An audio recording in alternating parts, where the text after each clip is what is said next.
பெரியவங்க சொன்னா பெருமாள் சொன்ன மாதிரி இல்லையா? வணக்கம், ஆத்ம நமஸ்தே.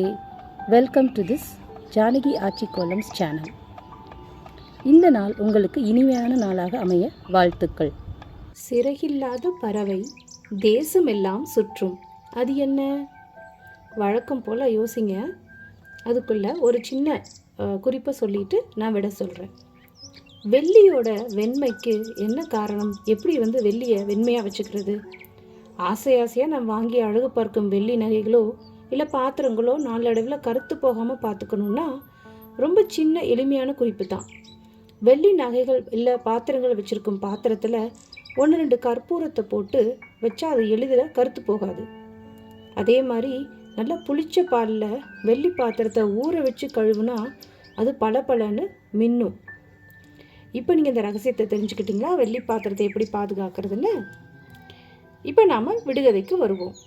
என்ன விடுகதை சொன்னோம்? சிறகில்லாத பறவை தேசமெல்லாம் சுற்றும். அது என்ன அப்படின்னு கேட்டோம். இது ரொம்ப சிம்பிள். நம்ம முன்னாடி உபயோகப்படுத்திட்டு இருந்த ஒரு தகவல் தொழில்நுட்பம் தான். அதாவது ரொம்ப பழமையானது. அதை வச்சுட்டு தான் நாம் ஒருத்தருக்கு ஒருத்தர் தகவல் பரிமாறிட்டு இருந்தோம். அதுதாங்க தபால் முறை.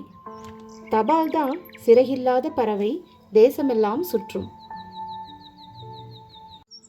இந்த பதிவு உங்களுக்கு பிடிச்சிருந்தா மறக்காமல் இந்த சேனலை சப்ஸ்கிரைப் பண்ணுங்கள், ஷேர் பண்ணுங்கள், லைக் பண்ணுங்கள்.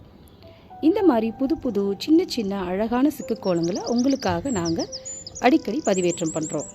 இதை சின்ன குழந்தைங்க கூட கற்றுக்கலாம்.